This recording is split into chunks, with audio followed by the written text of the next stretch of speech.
ce projet de recherche, il était co-construit. Ça veut dire que ces principes de durabilité, en fait, on s'est questionné d'abord avec vous tous, mangeurs, et puis avec les producteurs aussi. Et donc avec les producteurs, ça s'est fait en plusieurs étapes, en allant les visiter dans les fermes et en les questionnant sur exactement quelles techniques, comment ils travaillent, etc. Et puis on a fait ça aussi métier par métier, en fait, et de dire, eh bien, allez, selon vous, si on faisait rentrer un confrère que vous estimez, mais qui ne devrait absolument pas venir dans la ruche, quelle pratique il aurait, pour essayer de se fixer des limites que j'ai appelées des cartons rouges, et donc métier par métier. Alors, la durabilité, si on regarde dans un dictionnaire, c'est 3 axes. C'est économique, social et environnemental. Mais moi, pour ce qui me concerne ici, j'ai choisi d'avoir 3 grands principes.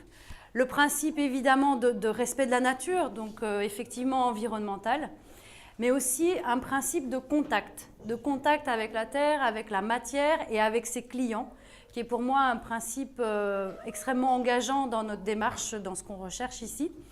Et alors, mon 3e principe, il est l'autonomie, qui est un principe, idéalement, les producteurs sont dans l'autonomie, ou en tout cas, ils tendent vers l'autonomie. Et pour moi, ces 3 principes-là permettent d'être dans une démarche durable. Donc, quand je dis la durabilité environnementale, je pense notamment au respect des cycles, au respect des saisons, au respect du temps de la nature, en fait. Et donc, pour les végétaux, évidemment, mais aussi pour les animaux, donc de pas sortir des cycles naturels des animaux. Et aussi au niveau de ne pas utiliser de traitements chimiques pour les productions. Donc tout ça, pour moi, c'est le principe de respect de la biodiversité, de la nature et des saisons. Ensuite, le principe de contact, c'est parce que pour moi, si le producteur est moins en contact, que ce soit avec ses animaux ou avec sa matière, alors j'estime que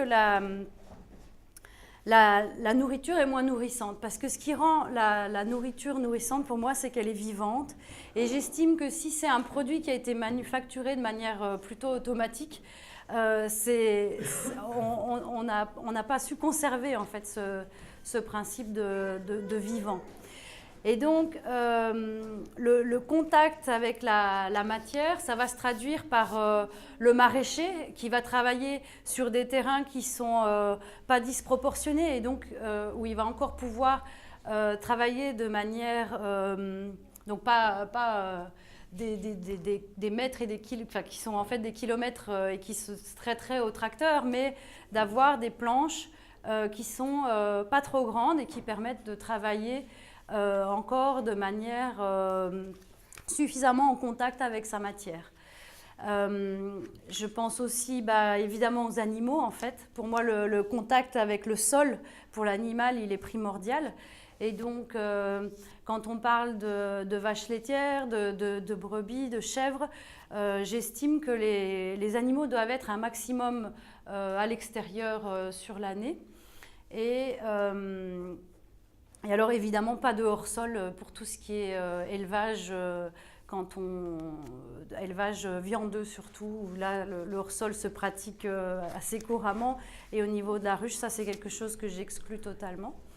Le contact avec la matière, donc ça va être par exemple le boulanger ou le chocolatier, ou l'artisan en tout cas, qui ne va pas tout faire avec des machines, parce que c'est assez vite fait en fait. Même des petits chocolatiers en fait vont avoir une espèce de mini-chaîne où en fin de compte il n'y a plus de contact avec la matière. Et donc ça c'est quelque chose pour moi c'est exclu. Et donc nos boulangers sont encore suffisamment petits en fait à taille humaine pour encore avoir un contact au niveau du pétrissage, de former les boules, etc. Et alors le contact avec le client. C'est pas toujours faisable ou réaliste pour tous les métiers parce que certains métiers travaillent tard, mais Mais même là, en fait, il y a moyen de s'organiser et tout ça, ça dépend de la taille du producteur, en fait. Si le producteur, il est dans sa fibre, dans une démarche de circuit court, de contact avec son client, en fait, il peut le faire de venir au contact avec son client. Et donc, pour moi, ça, c'est un critère qui est très important. Et donc, respect de la nature, contact, et alors l'autonomie. L'autonomie, c'est quelque chose, en fait, déjà, ça découle du reste. Pour moi, si déjà on est dans le respect de la nature, etc., et donc qu'on n'utilise pas des produits de traitement notamment, eh bien on a déjà une grosse partie d'autonomie qui est faite. Parce qu'on va par exemple chercher à amender sa terre avec du compost plutôt qu'avec des fertilisants. Et donc l'autonomie, c'est ce qui permet pour moi de boucler la boucle.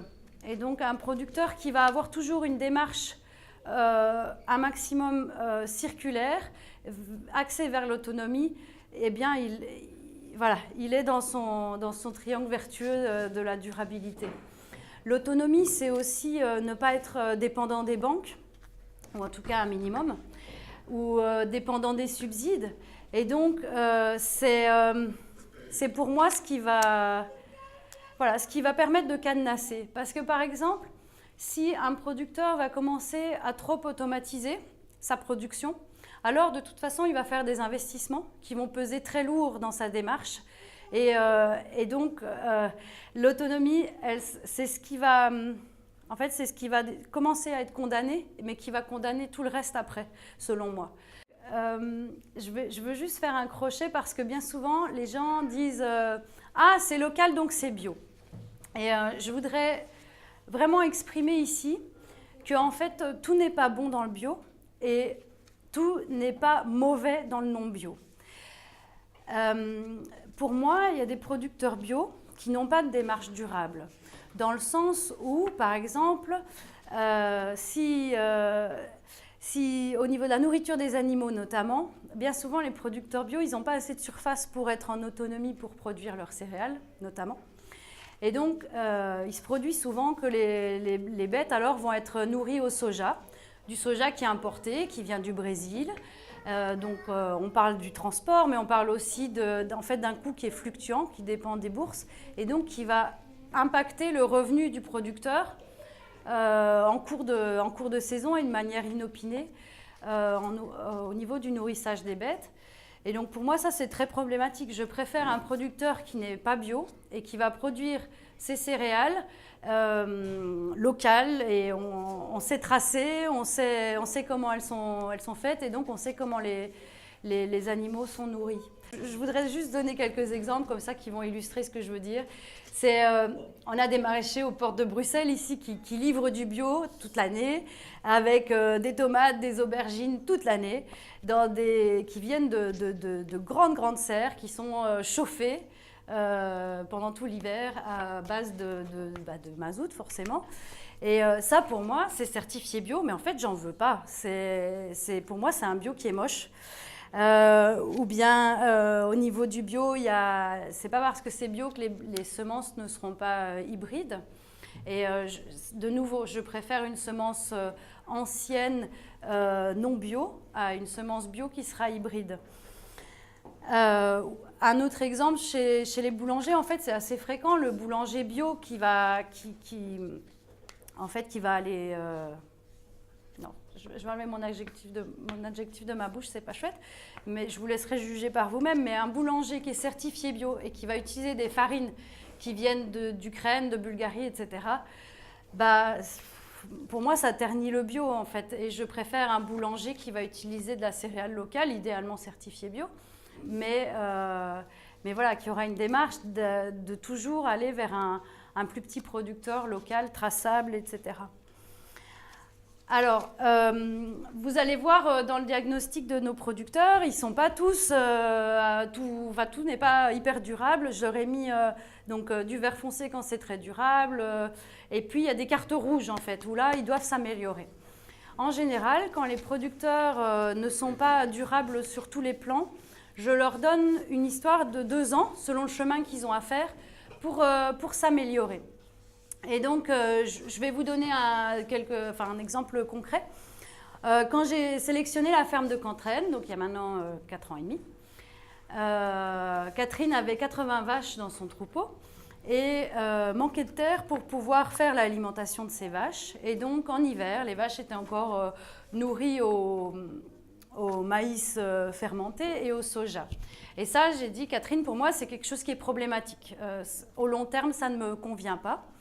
Et donc la solution qu'ils ont trouvée, c'est de réduire le cheptel et en fait de faire un accord avec les voisins de troc, en fin de compte, où ils donnaient leur fumier pour venir enrichir les terres et en échange d'avoir de l'alimentation pour leurs bêtes.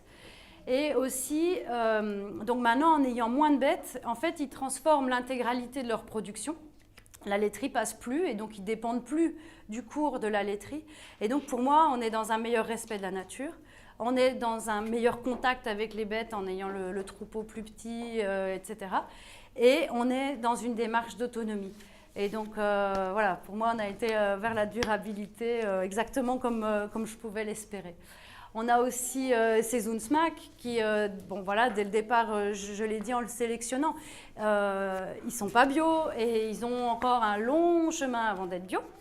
Mais c'est une grande satisfaction en fait de voir que au fur et à mesure du temps qui passe, ils réduisent les traitements. Et Mathias arrive tout heureux le jeudi soir à la ruche en disant « J'ai de la vie qui revient dans ma terre, je vois des bestioles, je ne connais plus les noms, mais j'ai telle espèce qui est revenue dans ma terre. » Et donc voilà, c'est un process qui est lent, qui est long, mais j'ai envie de soutenir ça en fait. Et donc vous pourrez voir au travers des fiches portraits quelle marge ils ont encore pour s'améliorer vers plus de durabilité. Donc parmi nos producteurs, on a quelques modèles de durabilité et donc je vais vous les citer. On a la ferme Biodour et la ferme de la Roussellerie. En fait, c'est une chance de les avoir, j'estime, parce que les papas de Bernard et de Francis sont ceux qui ont... Enfin, c'est les pionniers de la bio en Belgique. Ils ont écrit avec... au total, ils étaient 6. Ils ont écrit le cahier de charge de la bio, en fait, en Belgique. Et donc, eux, c'est dans leurs fibres, la durabilité, etc. On a aussi des modèles d'autonomie avec la Sens du Moulin, avec les vergers de Bodini et Sezoenskur aussi, par exemple.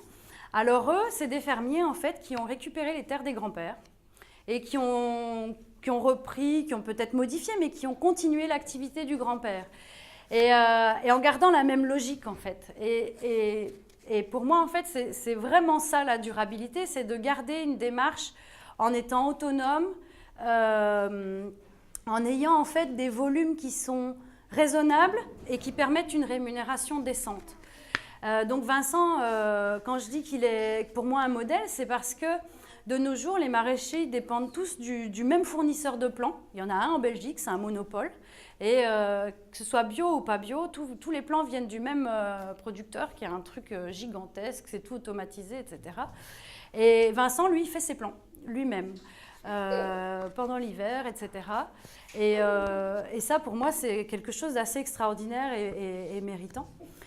On a Sezoenskur, lui, il est totalement en autonomie au niveau de l'alimentation de ses bêtes et il a une manière en fait de les élever qui est tout à fait traditionnelle comme les grands-parents faisaient derrière la maison. Et verger de Bodini, en fait, ils ont des arbres qui sont centenaires et la manière de s'en occuper, c'est une manière totalement naturelle et donc durable. Et alors, on a aussi notre autodidacte, Daniel, qui fait un mélange comme le père, grand-père, et avec un mélange de permaculture. En fait, c'est une volonté ferme de se tenir à des principes et de pas succomber peut-être à la facilité, ou je ne sais pas comment dire, mais... Ce que je veux dire en exprimant tout ça et en le mettant sur papier, c'est que j'ai envie de vous donner les clés pour poser les bonnes questions, etc. Parce qu'en achetant en circuit court, vous avez un pouvoir énorme. Le pouvoir de choisir à qui vous donnez l'argent du salaire et donc très directement, de choisir quelles personnes vous soutenez. Et aussi, comme vous les rencontrez, semaine après semaine, vous leur posez des questions, vous allez soulever des coups de gueule, vous allez venir avec des remarques, etc., avec des demandes. Et en fait, via ce contact, c'est vous qui faites évoluer les producteurs.